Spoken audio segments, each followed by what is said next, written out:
Welcome to Jackie Voices once again.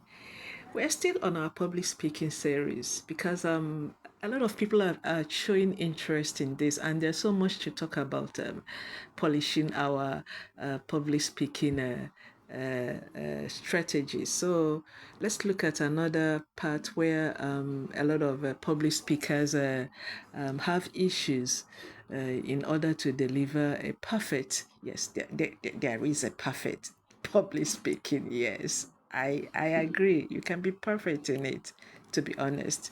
Okay, don't mind me. Today, we are looking at accents during public speaking. Does forcing accents makes one a good public speaker?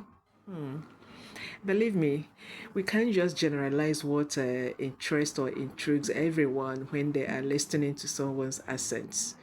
You will be surprised that there are people who love the accents of non-English speaking persons when they speak English. I do. I love their accents most of the time. Meanwhile, in reality, such persons are just struggling to speak good English.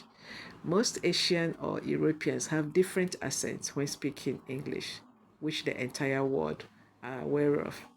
So, the audience listening to Asians, non English speaking European speakers, Latinos, understand already how they speak English. They have their peculiar accents. Also, there are people from some African countries whose English speaking are well noted too. So, when you hear such persons forcing an accent, be like American or British, it's very ridiculous, isn't it? Countries in the southern part of Africa have their accents, very peculiar accents. When you listen to someone from South Africa, like Pretoria, Botswana, you will notice their accents, their traditional way of speaking. Same with those from Western and Eastern Africa. Somehow, people from Western and Eastern Africa speak fluent English, combining American, British accents with their African accents.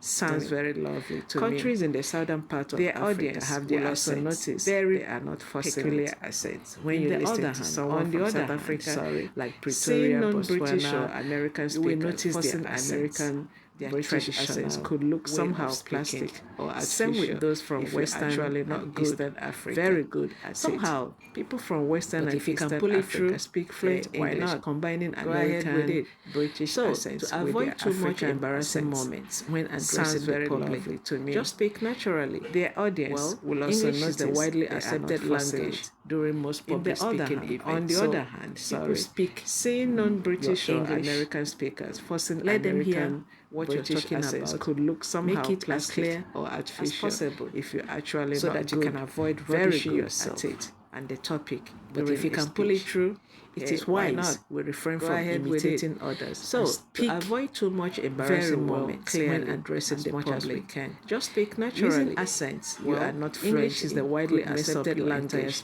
during most public instead of the audience focusing on your message. They are busy processing how funny and ridiculous your accent sounds. What you're talking about. Believe me, as clear public speaker would love to find him or herself so that you can avoid rubbishing yourself. Your entire message will be totally useless because the audience will never comprehend, refrain from imitating others, but we end up remembering how ridiculous very well clear accent is. As much as my name is Jackie.